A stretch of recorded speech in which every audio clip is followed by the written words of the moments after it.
Okay, this is Duncan reporting for MG Stories on day one of the Spring Classic 2026, and it's not been a fantastic experience so far. Nothing to do with the track. The track looks in fantastic condition.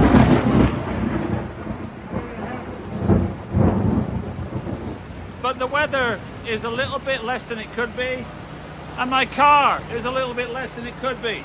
We've got ignition problems, meaning that basically the car turns over but basically the cylinders are firing whenever they bloody feel like it, and not when they should be, to make the car run.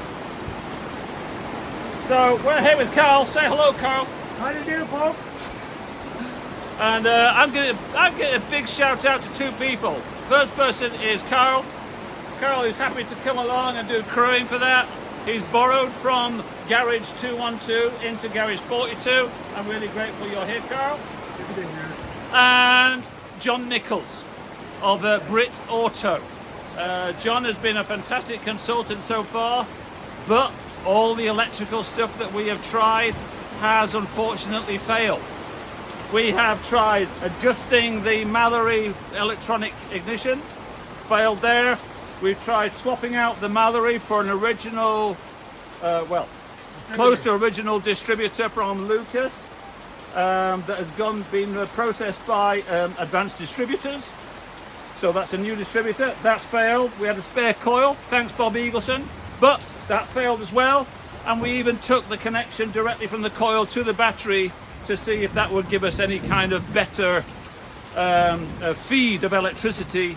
That failed as well. So we're now thinking that we might have a mechanical problem. So as we speak, we are starting to dismantle the bracket made by Gianfranco. It's great for Gianfranco, but it has to go to one side.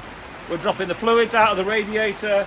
We're taking the steering rack off a little bit and pushing forward because we're taking off the front pulley, and we're going to be taking off the front of the casing on the very front of the engine, because behind there's a timing chain, and the timing chain helps to time the relationship between the pulley and the crank and the camshaft. So if that's off, then it doesn't matter how good your timing is, all that's going to mess up. So we're getting on with it in the thunder and lightning and pouring rain.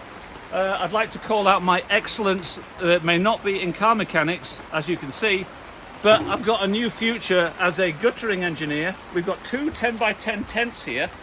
On previous occasions, the water has flooded down the middle of these two tents straight onto the car, making it good if you're in the front 10 or bad if you're in the back 10. But if you're in the middle of the 10s, then you get poured on. But not now, thanks to guttering from Taylor Gutters Incorporated. All of that is now dry. Patent pending. So this is Duncan and Carl for MG Stories. Back to the studio.